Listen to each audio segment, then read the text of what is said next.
Uh, how is a woman supposed to cook with a woman? What's old on him?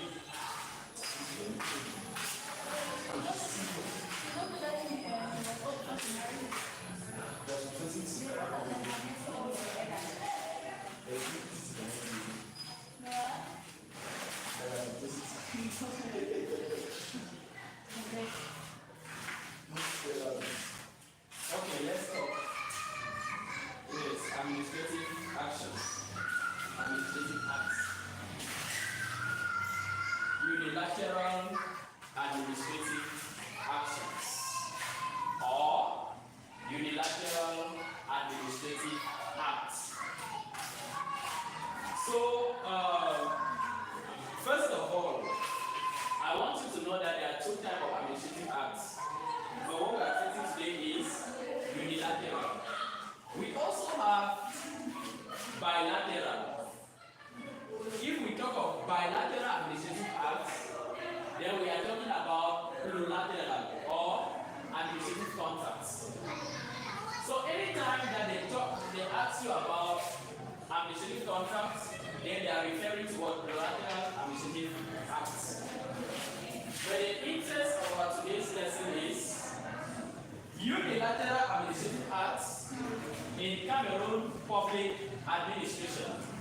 So we are going to be looking at unilateral administrative acts in Cameroon public administration in the next 40 to 45 minutes. In looking at this, please take this as a program. We are going to define what unilateral administrative act is. So I'm going to define unilateral administrative acts. Yes, we are going to give the importance of unilateral administrative acts. We are going to give the criteria of unilateral administrative acts.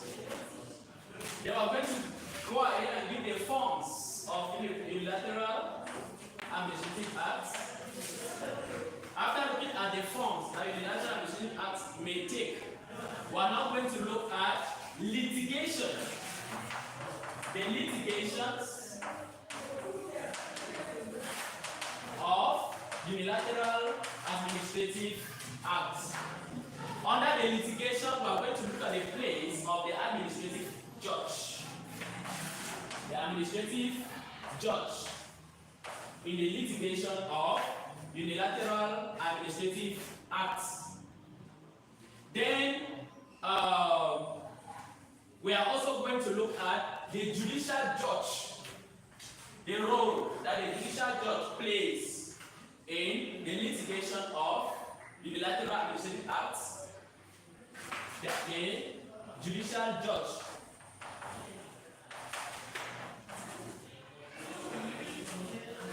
And then, finally, the last thing that we're going to do, we're going to look at the effects. The effects of the litigation.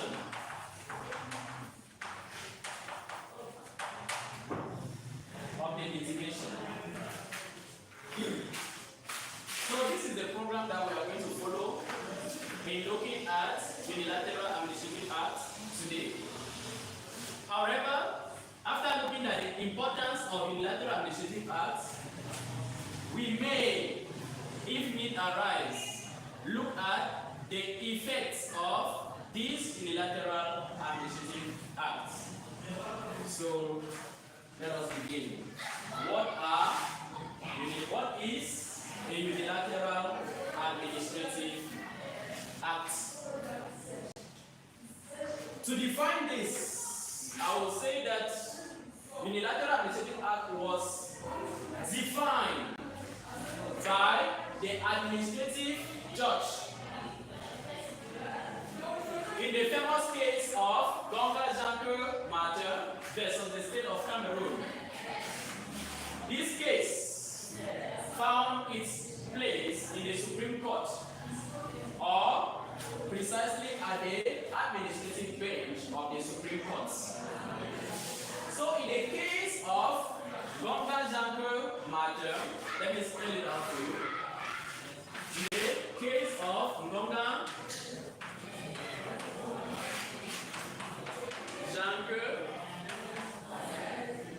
Janko matter versus the state of Cameroon.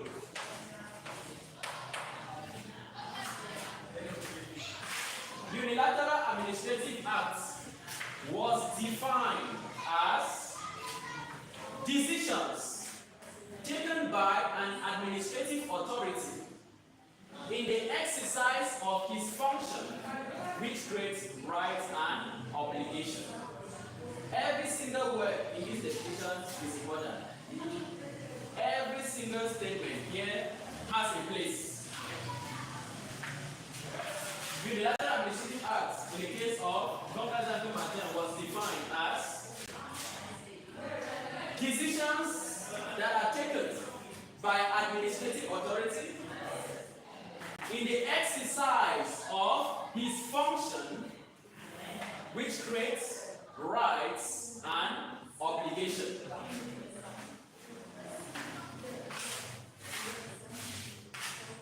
So, what are the important points to take down in this definition? If eliminated, if we remove them, we are no longer talking about unilateral administrative acts. The first is the organ. The organic criterion of UAA is what?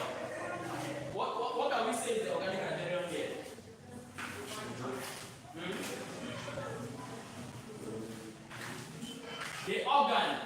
The organ that is involved must be an administrative authority. Very good, thank you. So that is number one. When we are talking about unilateral administrative action, unilateral administrative acts, the first thing is that that decision must have been carried out by an administrative authority. Number two, that administrative authority must have made that decision in the course of exercise of his function. That's the second. That this act is taken in the exercise of his function. Then number three, creates rights and obligation. So now when we talk of this number three, there is something that we call act of government, which some people will hold that act of government is the same as unilateral administrative act. But today I am telling you boldly that they are not the same. Act of government.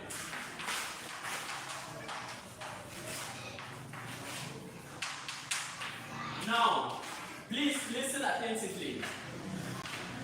That is why I said these three things must be present in your definition of unilateral administrative acts. Administrative authority in the course of exercise of its function, great right and obligation.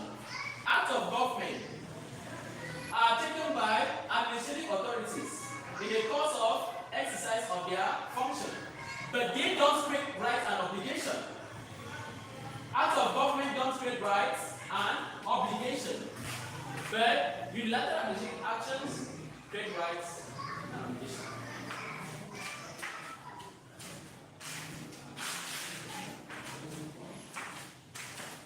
Okay. Before we go to the importance of unilateral administrative acts, I want us to look at the typology. The typology of unilateral administrative acts. Meaning that how will unilateral administrative acts look like? I want you to know that these acts are regulatory in nature. Unilateral administrative acts, they are regulatory in nature. So they are being taken by an administrative authority, meaning that someone on whom is vested regulatory power.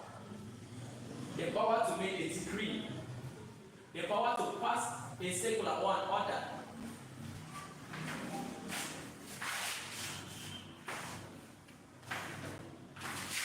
Additionally, unilateral administrative acts, they are a means of administrative action. It's a means of administrative action. Meaning that it's an instrument that the state, the government will use to take action. If the President of the Republic wants to appoint a Director General today, you will find him signing a document. That is an administrative act. I'm going to explain to you, okay, for example, I said they are regulating nature. I've also said that it's a means of administrative action, and then I will now add that they create rights and obligation. And also, the unilateral administrative acts are also used for internal control of the administration, where your direct boss, or control of the administration by the administration. Okay. Now, let me see whether you have understood so far what I've said before we continue to the importance. Before I deliver of importance, I'll still talk about the typology. A zero. Let's take the zero of now the 6th subdivision. He has noticed that his children in the house, they have been coming back very late. They have been coming back, in his house, they have been coming back late, at late hours. And he's a DO, a divisional officer. So on this fateful day, the DO has decided that none of his children will come back to the house after 8 p.m. And anyone who comes back to the house after 8 p.m. will not have access to the house. The door will be locked against such a person. Now, the question is this. Is this an administrative act? I want to hear from you. Is this an administrative act? It has been taken, the DO has taken a decision. He's a DO. And as a DO, he makes regulations. As a DO, he takes decisions that are to be followed. So now he has taken this decision that in my house, since my children will always come back at late hour, from now henceforth, anyone coming back after 8 p.m. will not access the house. Question: is this an administrative act? No. Okay. Why? Because it's not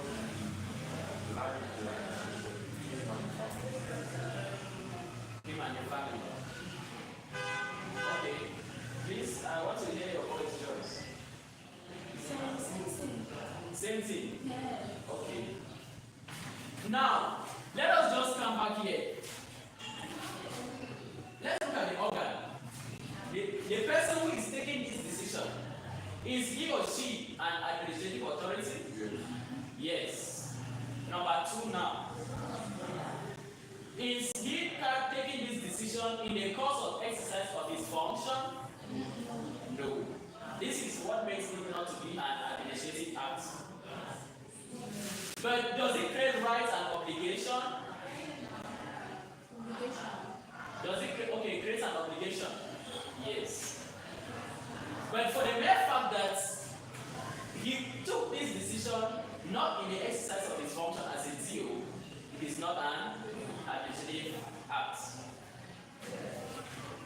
The DO, when he finds himself in the house, has become a father, a husband. And he has to take such a decision in his capacity as a DO. But now, taking this decision in the house, he is doing so as the father of the house. So, Now we can continue. What are some of the importance of unilateral administrative action? The number one importance of unilateral administrative acts is again that it is a means of administrative action. It is a means or an instrument that the administration will use to take action.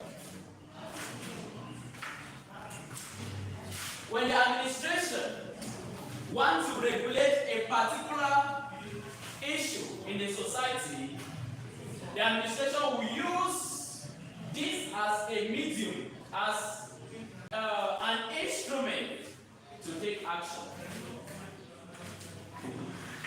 It is the most important means of administrative action. Another importance lies on the fact that it creates rights and obligation.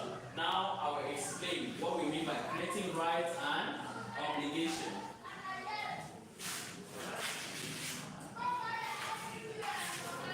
Unilateral administrative acts create rights. A decree appointing Mr. Jean Mifanu as DO of a particular subdivision in Cameroon. This has created rights and obligation. Please go back to the definition of unilateral administrative act and add this statement there. Where you wrote right and obligation, you write for the third party. Let the definition end that way. Decisions that are taken by administrative authority in the course of exercise of their function, which create rights and obligation for the third party.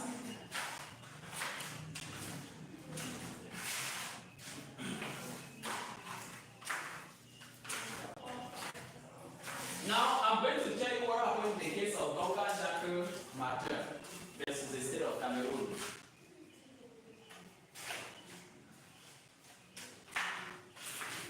I'm going to tell you what happened before he found himself before the administrative bench of the Supreme Court.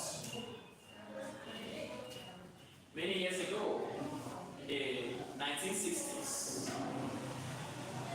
So, what happened here was, it was a sad case for Gonga Jacques Martin to be dismissed from public service by the competent authority. So that is what happened. Gonga Jacques Martin was dismissed from public service by the competent authority. But now,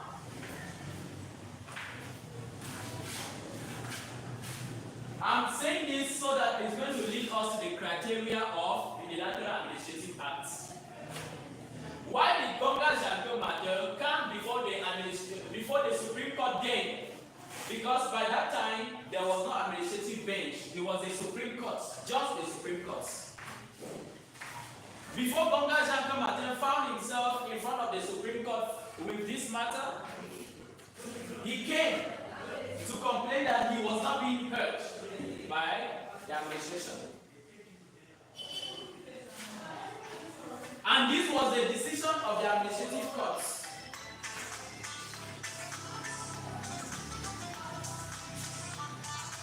The administrative court cancelled the dismissal, and Gonga Jacques Martin was readmitted into public service. Did you understand what I'm saying? Is it okay? What I said, is it okay? A little. Alright, let's continue. It is always petit à petit now, small, small. So, the point is to know it finally. It is simple like this. Gonga Jacques Martin was dismissed from public service. But the competent authority did not listen to him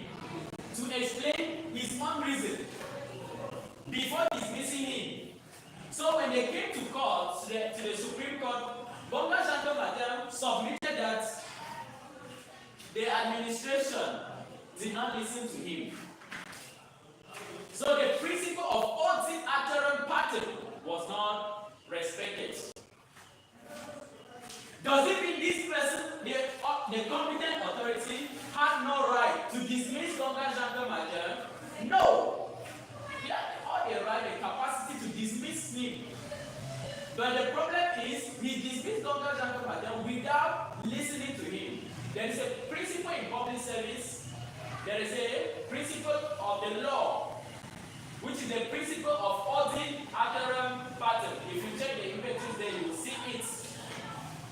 Please, what is the meaning of ordinary pattern?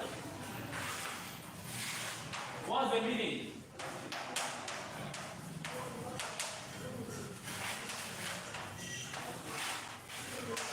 What's the meaning?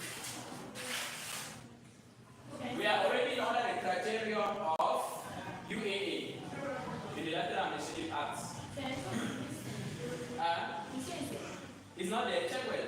Are there legal Latin maxims? Are there Latin maxims there? If not there, then it's a different document. It's okay. That one should be more of the laws and the institutions. So it means if need be, then you also have that one as possible. But I've always been using this statement. I've been using maxims like this one and others. I'm talking. Ordinary pattern means you must hear from the other party. I believe it's not my first time saying this. It simply means what? You must hear from the other party. When you come to court, they will never draw conclusion from one side. And the administration, you will never penalize someone without listening to what the person has to say. So, the principle of ordinary pattern must be followed. That's one of the criteria of Unilateral Administrative Act.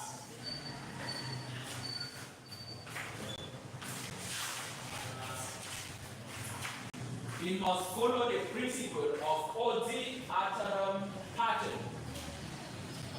It must follow the principle of legality, meaning that number one, the person who is taking that action must be the competent authority. Please, at any point you don't understand, stop me and ask your question.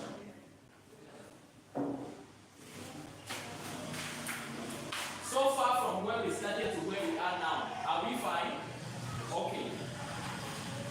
I'm talking about the criterion of Unilateral Administrative Acts. And I said it must follow the principle of ordinary pattern, meaning that before the administration acts, or for the administration to sanction you, the administration or the administrator must listen to what you have to say. There is what they call in French demande d'explication. The quarrel letter in English. You should not just sit in the house one day and then you see a dismissal letter from the Minister of Public Service that you are hereby dismissed from public service. And as a result, they should not see you again dressed in administrative attire, because I want to let you know that when you dress in administrative attire and you are not an administrator, it's a crime. Yes, it's a crime. You know now. Or you don't know. I should want to tell you. Not just a suit. So let's continue.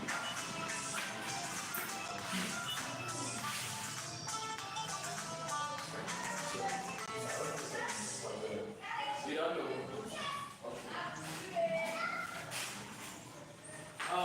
When we talk of, I'm talking about your capacity as an administrator, your influence as an administrator. Okay. So you no longer have access to that capacity. Well, if you are dismissed now from public service and people still know you as a deal, it simply means that people will be bringing documents for you to sign, and you will put in fake stamps because your stamp is no more valid. Your stamp that you are administrator now, you are a quarter man. You have nothing to offer. So it is only valid when you are in administration. So that's what I mean. You don't have access to that capacity. Again, a few months ago, a custom officer was not dismissed, but he was I cannot say expelled. He was given a sanction for a certain period of time, not to expel from his capacity as a custom officer. Yes. He was being sanctioned, and during that period of time, he had no salary. During that period of time, he should not be seen anywhere with a uniform, with a custom uniform. He should not put it on. Meaning that what? During that time, he is no longer a complainant. Until he is reinstated. So I hope you understand. It's okay, right? Yes. That was not a point of interest.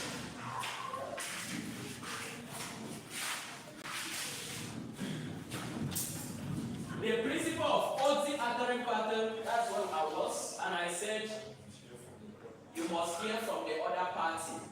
You can never judge on one side. You must hear from the other party. Good. Principle of legality. Principle of legality. Meaning that the administration will always act in respect or with respect to the law, within the framework of the law. If the decision of the administration is illegal, you can challenge that decision at the level of the administrative courts.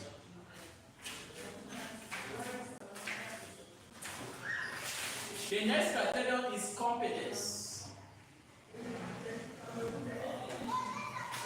The next criterion is competence. Please, like I said, what you don't understand, ask questions. So I will stop and I will explain. Next is competence. Under competence, you take a dash, you write what? Organic competence. Organic competence. Meaning that the authority, the administrative authority, who is making that act must be the competent authority. For example, the dismissal of this custom officer I spoke about, or the suspension of this custom officer was by Luis Paul Motaze, who was then and is still till now the Minister of Finance. So the organic competence is to the effect that the authority should be the competent authority. You cannot be a teacher under the Ministry of Secondary Education, and it is the Minister of Territorial Administration that is dismissing you.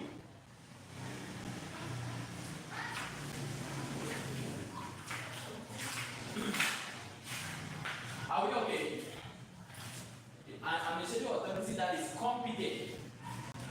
So under competent, we'll look at organic competence. Next is territorial competence. What does it mean? A zero in Bibemi, subdivision in the North region, cannot take acts, unilateral administrative acts that will affect you, who is in your own seats. His territorial competence covers the Bibemi subdivision in the North region of Cameroon. The governor of the central region, for the moment we have Nasser Paul Biya, he has a territorial competence, which is the central region.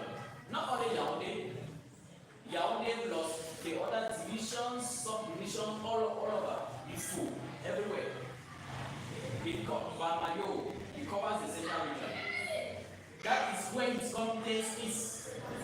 He must have the territorial competence to take that action.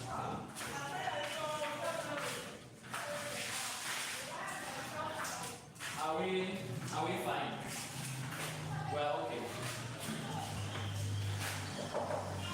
So you see how easy it is now? Very easy. Forms of unilateral administrative acts. This now we are going to be looking at what can constitute an administrative act.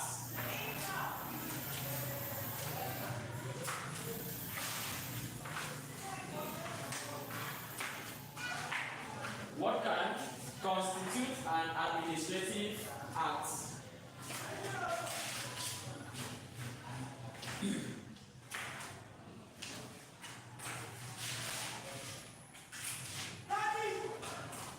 So under the forms, the first form is written administrative acts.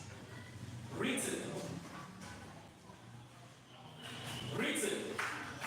When administrative, you have a document that has been drafted like this, has been drafted and signed by the competent authority. You have a written administrative act.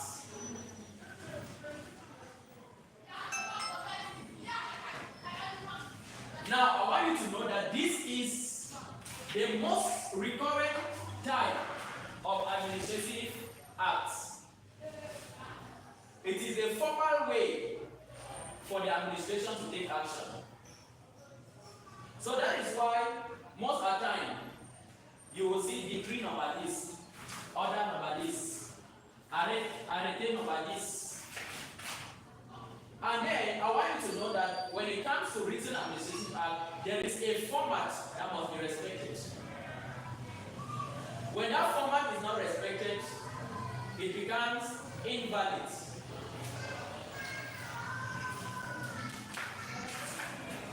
If, okay, you are writing a noun, but you look at the communique, the arrêté that launches a noun, you'll see what? The Minister of Public Service and Administrative Reform, mindful of the Constitution, mindful of law number this, mindful of law number this / this, mindful of, orders as follows. Article 1, sub 1, sub 2, sub 3, Article 2.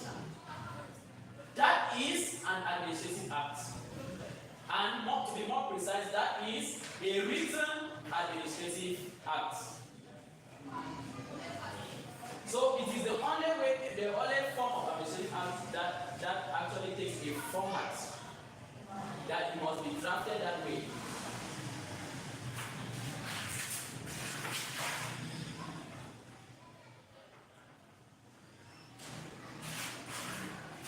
Apart from written administrative acts, please, before we are done, we have to look at the scope. Yes, under the scope of administrative acts, I'll be talking about this.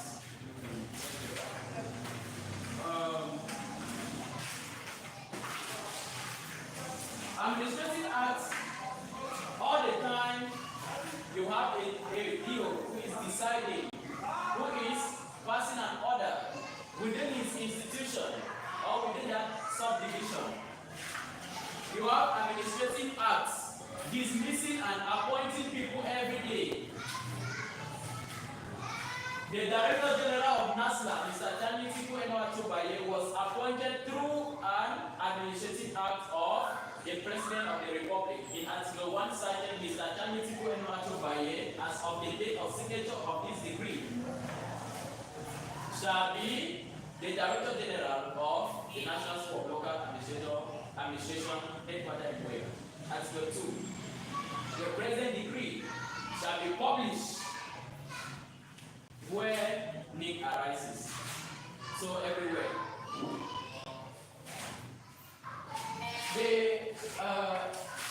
The decree appointing the chairman of the board of directors, appointing the director of INAM, are administrative acts. Okay, last year, the Director General of NASLA signed a document, a decree, to dismiss a student from NASLA for being absent from campus for 15 days. Is an administrative act. Yes. So, pardon. Yes. No matter the reason, we don't have to contest. It's only the student who can come now and then maybe can come before the administrative court to challenge that decision. If he was not given the right to talk, if he was not being heard before dismissal. So you can come and say it was a violation of what your academic party. If at all he has to be heard. Because when you pass a NAM, you are supposed to be on campus. You are supposed to come to school. So if for 15 days you don't come to school, it means you are no longer interested. So whether rain falls or sun shines, at 7 o'clock, you are in the NAM. If you are sick, go to the hospital and let the school be informed that you are sick. And if it happens and the state is facing you, glory be to God.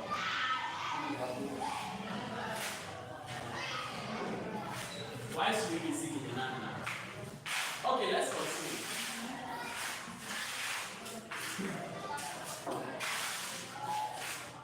We are still under the forms of administrative acts. And I've said that the most recurrent or the formal form of administrative act is written.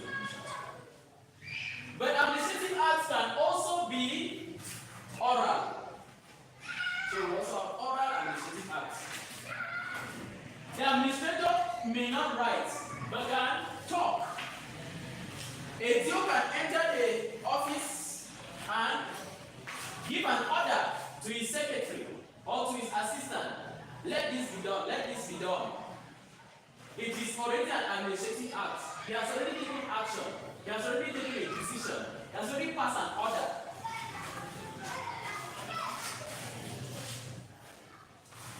Number 3. Another form of administrative act is gestural. Gestural. So administrative acts can also be gestural. Gestural, meaning that with the use of a gesture, you have come to ask for permission, you will be absent from work for 3 months. Simply because you have to go and collect something from Douala before you come back, which is very important for your life. And that's the kind of, that's what you're asking from your boss. He can decide to write back to you or to write under your application, the demand.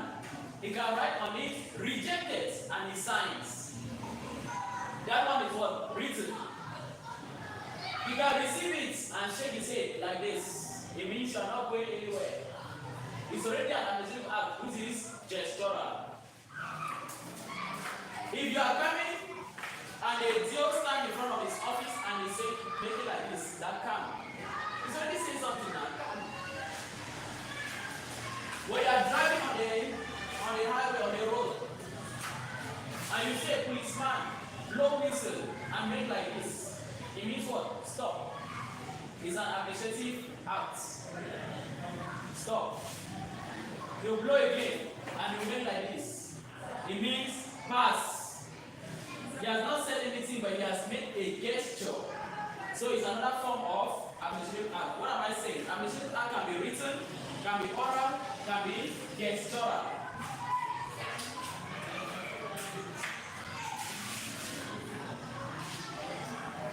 And now we are done with the first part of administrative acts. Now we are entering the investigation part of it. So once you look at the scope of administrative acts. The scope of administrative acts.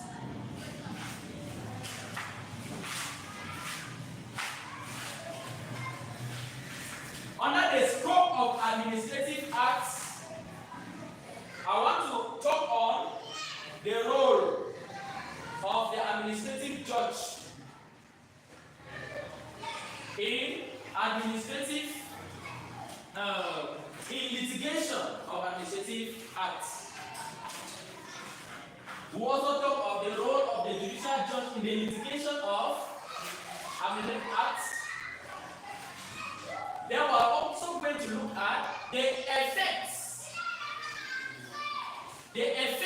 of litigation of administrative acts.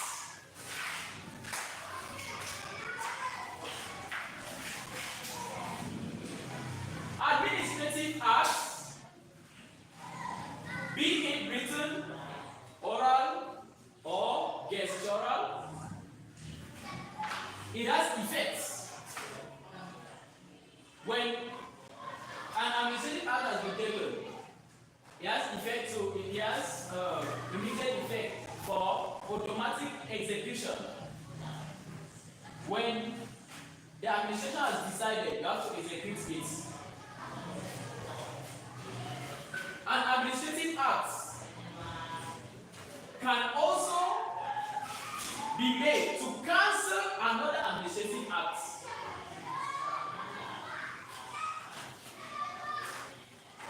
The DO has made an administrative act, and the governor wants it down. So the governor can call the DO and tell him to withdraw that,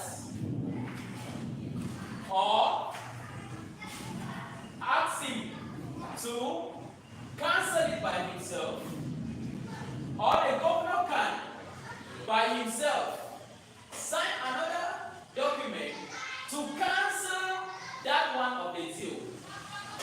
So that is why I said administrative actions can also be made to annul another, especially when it is from the hierarchy within the administration.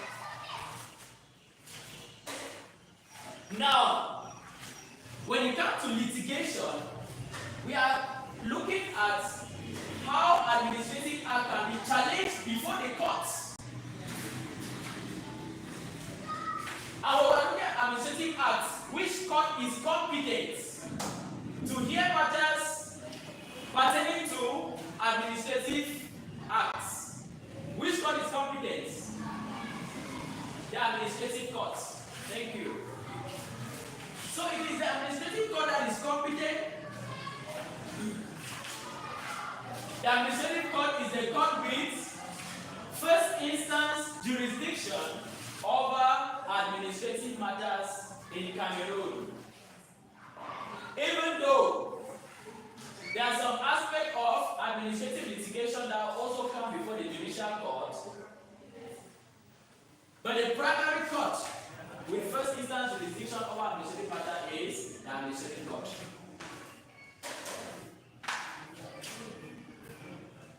So now, what role does the administrative judge play in the litigation of administrative acts? Now, this is a question I would like to hear from you.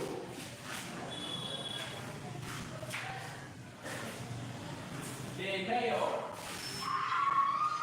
mayor of your municipality or locality has granted license.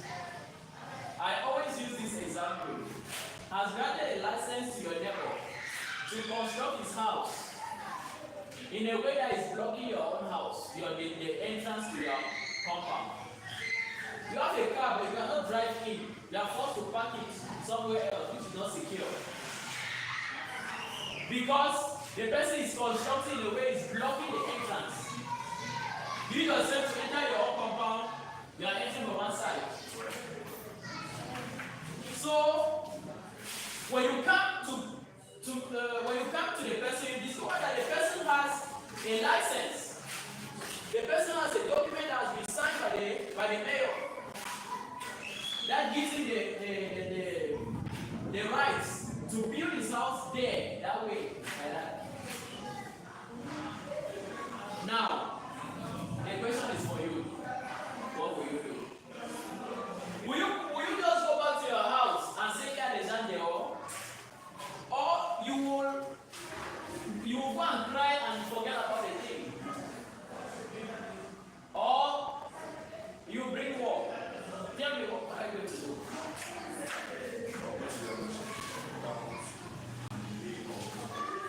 Okay, you go to the council, to the administrative courts, and lay a complaint. Okay, you go to the administrative courts and lay a complaint. Okay, what will your complaint? And that what should the administrative court do? They should kill the mayor. Okay. Thank you for that, your answer. But it is correct. But it's not the best. That's not the first thing you have to do. That's not the first thing. The first thing is you first of all write that complaint to the mayor, the person that has given that license. You will not carry the mayor and go and report him in court when the mayor does not even know that he has caused injury to you. So you have to first of all go and meet by the mayor with your complaint. That this person who is building here like this, see the way my house is, see the way. So is the mayor now, is when the mayor refuses to act, to either withdraw that license, cancel that license, or to ameliorate in a way that is favorable for you. When the mayor refuses to act, that's when you can now go to the court.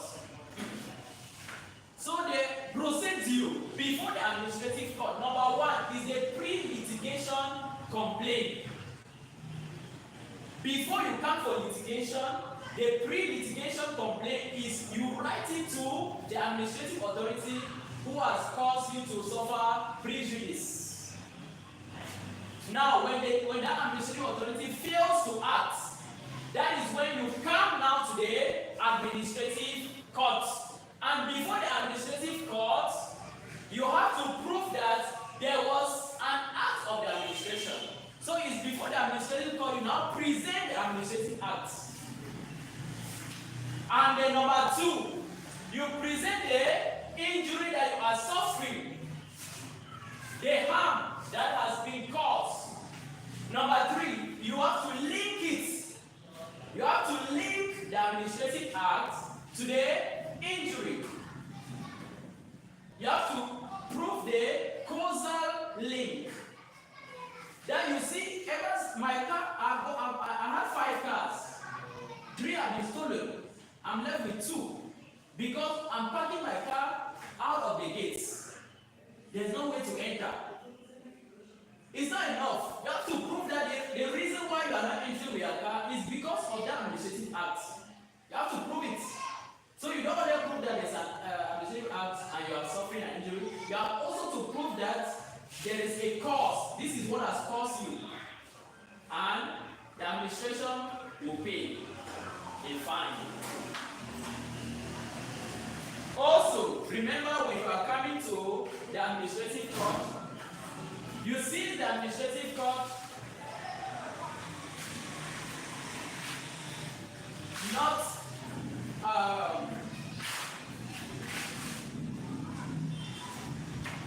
for maybe the administrative authority that has violated your rights or whatsoever, but the state of Cameroon.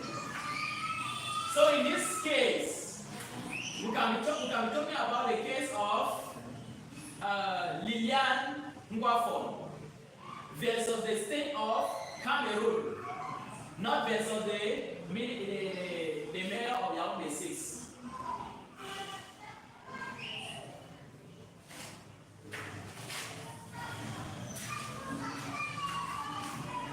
So now, when you are following this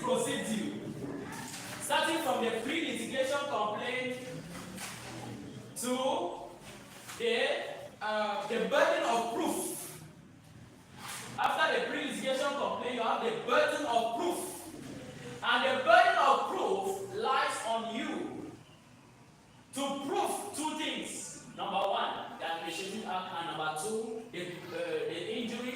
Even number three, the causal link. So you have to prove all these three things. When you are succeeded to prove this, what is the role of the administrative judge? The administrative judge will test two things. Number one, competence. Is the administrator, was he competent to take this decision? Number two, legality.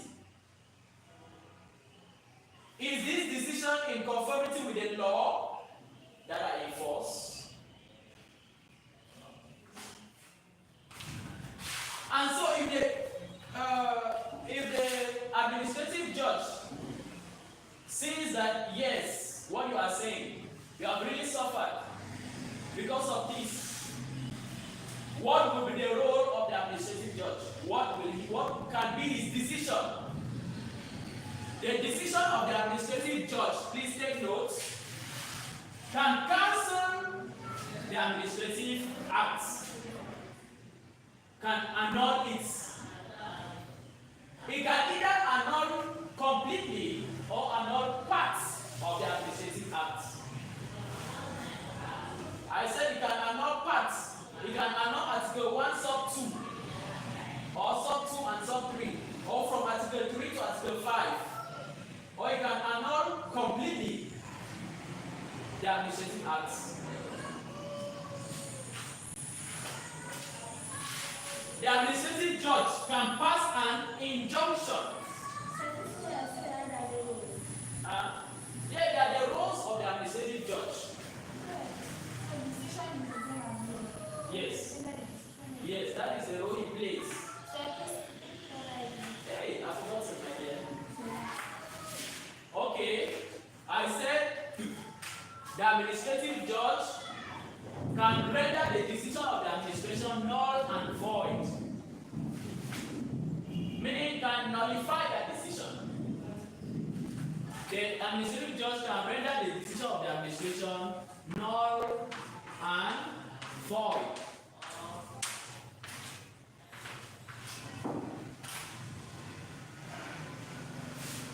And still here, by nullifying the decision, he can nullify it completely.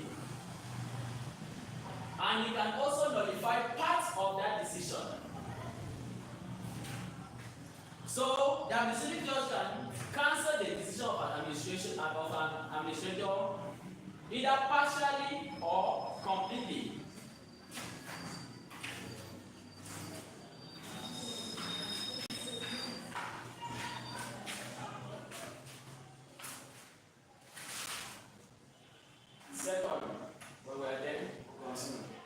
Secondly, the administrative judge can pass an injunction. The question now is, what is an injunction? The administrative judge can pass an injunction. So now, what is an injunction? Joyce, what is an injunction?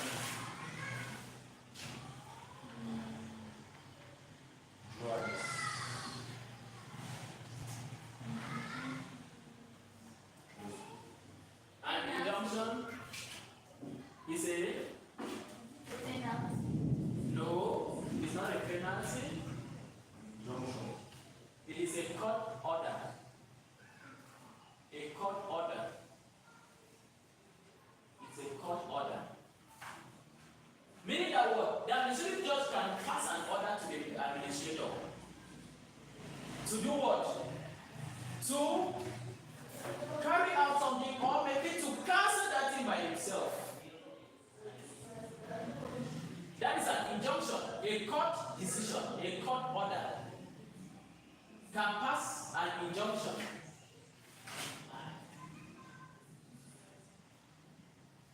Which will order the administrator to carry out a particular activity, or to stop that activity, or to withdraw that license, or to grant permission.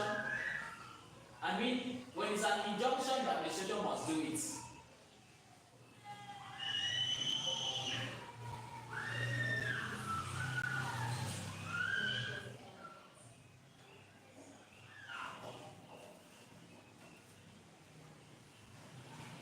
it together.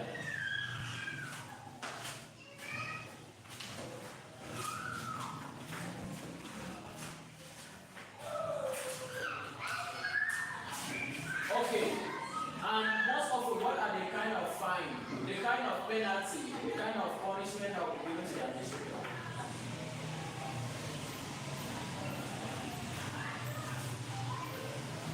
The DO has just made a decision that has caused a small injury. Is it going to spend his life in prison just because of that? No. There's a principle of proportional punishment. I cannot slap you and then I rot in jail because your father is somebody that knows somebody that assassinated somebody.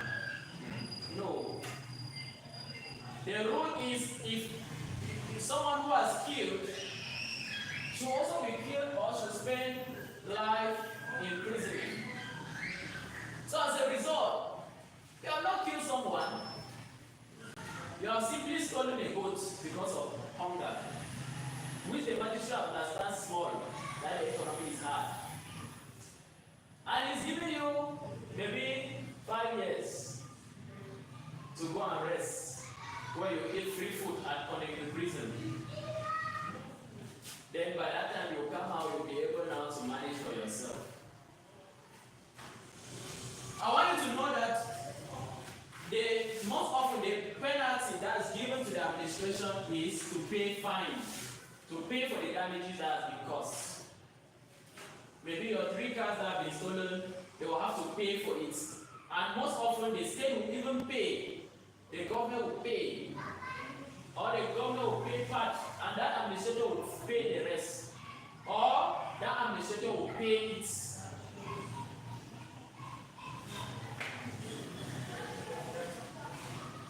You will not go to court and you say that they say that you have worked the state and they say that you sentenced to jail.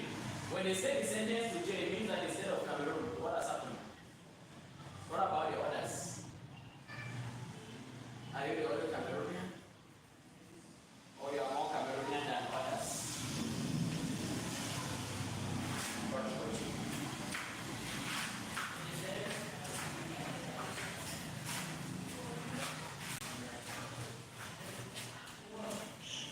Alright. Now we'll go to what? The effects of the litigation of administrative acts. Effects of the litigation of unilateral administrative acts. Effects of the litigation of unilateral administrative acts. When unilateral administrative acts are being defeated in court, are being challenged in courts, what are the effects? What are the effects, the consequences? Look at the case of Baba Jean Martin versus the state of Cameroon. What happened at the end? He lost. He lost. Just talk well. He lost what? What happened at the end? What was the consequence? So he went to court. He was reappointed now. He was reappointed for the second time. Yes.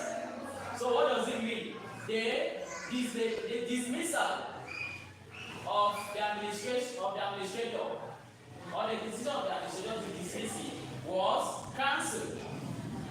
So what's the first effect? Cancellation of administrative decisions. The first effect is cancellation of administrative decisions. Administrative decisions are cancelled.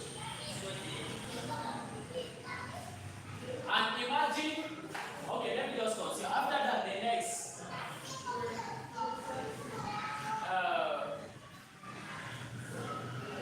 it leads to what? External control of the administration, which means control of the administration by the judiciary.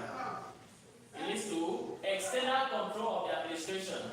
I believe you still remember that lesson on administrative control and control of the administration. Leads to external control of the administration. Next, it enhances efficiency in public administration. I'll explain. It enhances efficiency in public administration. This is the explanation. Okay. Now, first of all, let me take this example of you.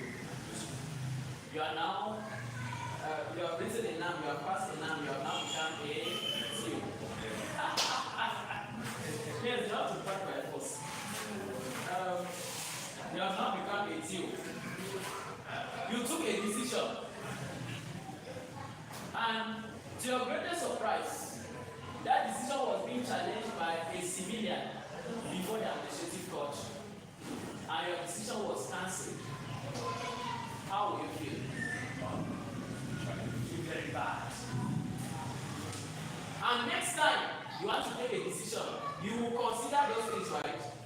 Good. You will lead to effectiveness. That's what I'm talking about. Because when your decision as a mayor, your decision as a DO, as a governor, as a minister is challenged before the court, is a big slap on the face. And next time you want to take a decision, you will take advice from your collaborators. How should we treat this situation? You have, as a DO, you have assistants.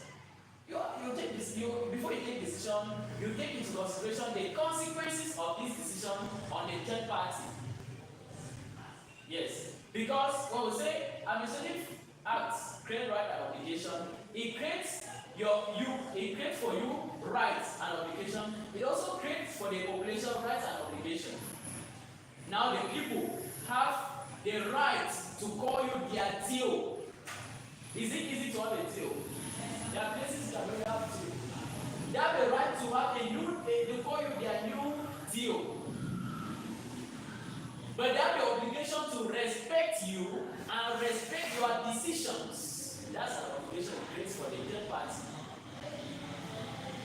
We call them third party because the administrative act is, the administrative act, let's say appointing a DO, is by an administrator, your superior, who is appointing you.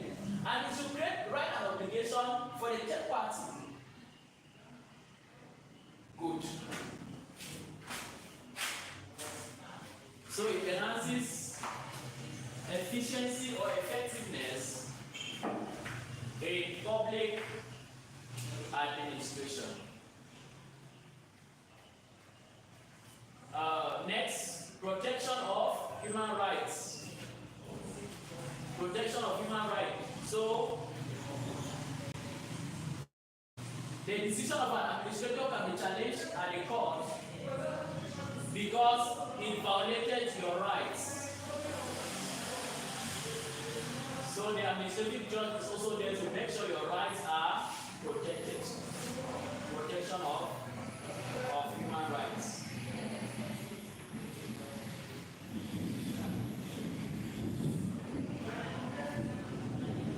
Protection of, this is the last point I'll give, and we are done for today. We are done for this lesson. Just this lesson first.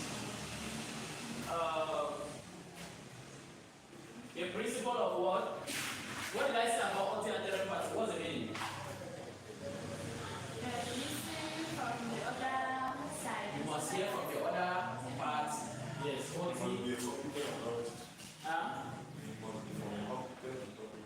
yes, but multi-lateral pattern is just about hearing from the other party. Yes. Okay. Please just remind me, what's the meaning of ex nihilo nihil fix? Nothing comes from nothing. Nothing comes from nothing. You cannot put something on nothing and expect it to stand. It will definitely fall. What's the meaning of flagrante delito? Cutting there. Cut red-handed. Very good. She said that smiling. Yeah. You know, like someone who already knows the thing is inside of her. Okay. What is the meaning of res ipsa loquitur? What's the meaning of res ipsa loquitur? It's a lie. Res ipsa loquitur. So it's still about a judge. No.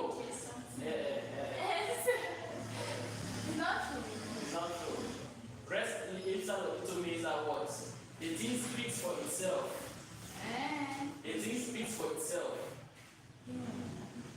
Yes. A thing speaks for itself. Res ipsa loquitur. Res ipsa.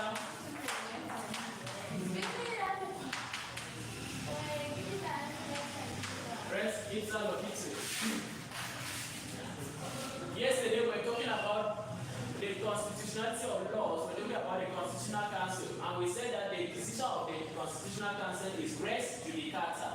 Now, what's the meaning of res judicata? What's the meaning of res judicata? Final decision. Unappealable decision. Meaning that the decision of the Constitutional Council is final and cannot be appealed anywhere. And what's the meaning of nullum crimen sine lege?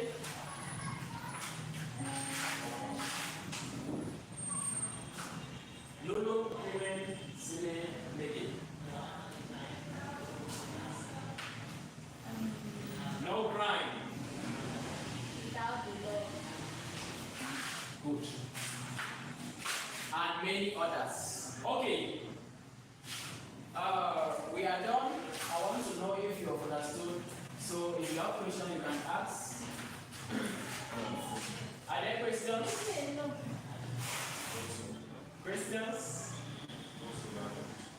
Do you know what it means when you teach and then people don't have questions? It means two things. Number one, they have understood everything. Number two, they have understood nothing. Yes.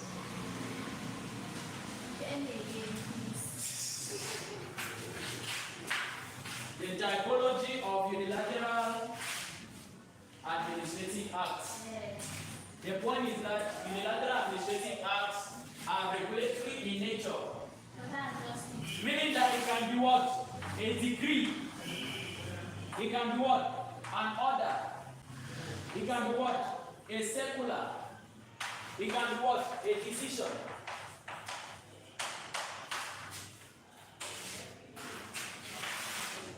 These are regulatory acts.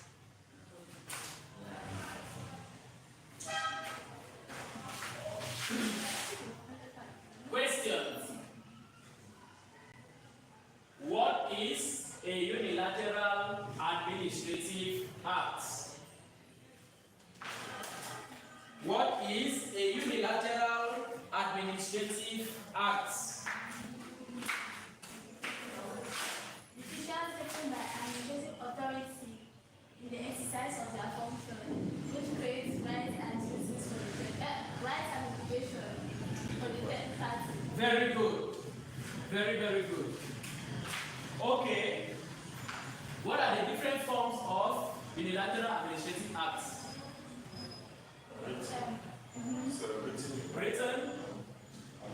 Yes. Oral. Gestural. Okay. I'll say this then. I'll say this to end. I'll say this to close. When we talk of unilateral, it means it involves one person taking that decision. Either one person or one institution. That's the meaning of unilateral. So that's why we say it is a decision taken by an administrative authority. So other means of administrative action, we have bilateral or plurilateral or administrative contracts between an administrative authority and another administrative authority from different institutions, or between an administrative authority and a private individual or a private company, private industry. For example, the government is awarding contracts to a civil engineering company to construct a particular road. There, that contract is a plurilateral administrative act. It's an administrative contract because it is between the government and a private individual. So, but our interest today was to look at unilateral administrative acts. And our lesson ends here. If you have any question, we'll ask you when you're on.